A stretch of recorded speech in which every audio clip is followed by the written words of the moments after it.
Techfugees started towards the end of last summer. There was a lot of press reporting about the humanitarian crisis, definitely in the Mediterranean. Mike Butcher, who some of you will know here, he's the editor-in-large at TechCrunch and has recently MBE, has one of the best connected black books in the UK, I think. He saw this going on, he put out word on in social media basically saying, what can the tech community do about this? And he basically said it was like pushing against an open door. He was deluged by a response. Everyone wanted to do something, and it was interesting at that time, not many people had the opportunity to actually make a difference. There were people going out to the Med to actually do work. There were people collecting clothes, donating. There wasn't much actual tangible stuff that people on a day-to-day basis could do, and this kind of afforded an opportunity for people to get involved and share skills that people actually had that could actually make a difference. So Techfugees was born out of that. There are I don't know if you've got any slides for, oh yeah, there are slides for me, aren't there? Start the other way. Yeah, there we go. These slides are pretty busy. They're basically to distribute afterwards, so don't worry about reading everything. The motivation is basically to bring the community together, to focus the community on real problems and real issues that can be solved through tech, and delivering those. So that's doing that through things like hackathons, conferences, getting people together, collaborating, essentially, project initiatives. Since that heady time, we have over 11,000 members, and we have more than I think we're about 27 local chapters globally in over 25 countries. And they range from places like the US through to Australia, and also interestingly places like Sierra Leone and the Lebanon and Afghanistan. So we're very close to where the problems are actually lying at the moment. And that gives us a real opportunity to actually work with refugees and people on the ground, which is what it's all about. Techfugees is a social enterprise company. I've been really interested listening to some of these conversations about organizational structure and entities and how to deliver projects effectively out of that. So I'm going to be picking some people's brains from here afterwards, hopefully. We're looking at charitable status, essentially. We have a core team here in London. There are 14 members of that core team, and they're all donating their time to run the organisation, and we're operating on limited funding at the moment. Funding is our next big push. The key thing about what we're doing is it's a cause. It started as a movement, it's become an organisation, and we are fiercely non-political. So it's very much about helping people with the circumstances that currently exist. Yes. So scale. We can. The great thing about having a global network of incredibly talented people wanting to make change is that we can utilize that immediately, and we can scale things accordingly. Not many other organizations currently have the opportunity to do that. The key thing about it is that we are working with a variety of people involved in this whole crisis. We work very closely with charities, NGOs, government. So we're very close to what the actual real problems are. It's very easy, and I think it's been mentioned earlier, it's very easy to kind of sit here and think, oh yeah, this is probably what they need, but it isn't. It's very much about going and getting to the core of it and actually understanding what the issues are, and then dealing with those issues and seeing how tech can affect those and can affect change in those situations. And yeah, we're kind of a catalyst for those changes.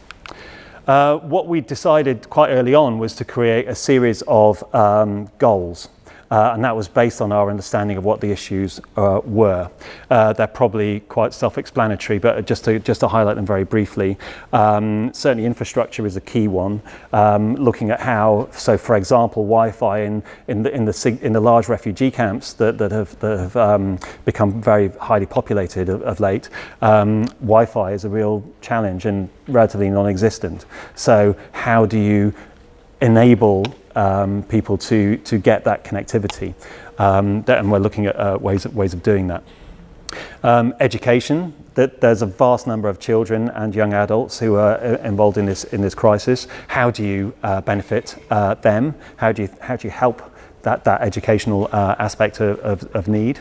Identity. So a lot of people are travelling without any papers. They're invariably very educated people, but there's no proof of that. So how do you get online or digital identity in place so that you can actually become employable when you actually manage to find somewhere that you can settle? Health is obviously another key one, and that's whether it's health in transit, whether or when you get there, when you get to where you're heading, what the system is for engaging with the health service that you're theoretically able to benefit from. And finally, inclusion. So ideally when you settle, how do you fit into the community? What is your position in there? How do you open a bank account? How do you sign on with a GP? How do you do all that kind of stuff? How do you get a job? How do you become an entrepreneur? All of these kind of issues are very, very important to these people, and they need to be sorted quickly. So we're looking at ways of connecting people with solutions to these to the problems. What else? Let me just go to my next page. So in terms of scale, we're kind of thinking about how you can connect. It's all about connecting people, connecting people who can actually make a difference. So what we are trying to do is connect people through a new initiative we've got called Techfugees. It's all about the Fugees. And Techfugees is essentially a platform that we're developing, which will become an area where people can post projects of need, that charities can get involved and post what they're looking for. The tech community can offer solutions for that. Funders can get involved in providing funding and potentially commercial or donation-based funding for some of the initiatives in play, and essentially aggregating those kind of solutions.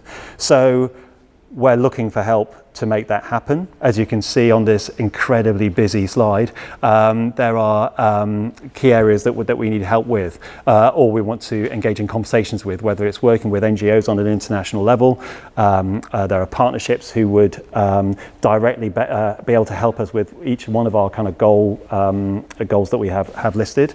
Donors who can actually help us pay for this stuff. We do have some sponsorship in place, but we're essentially a voluntary organisation. So we need, for continuity and growth, we need money to help us do things properly and quickly.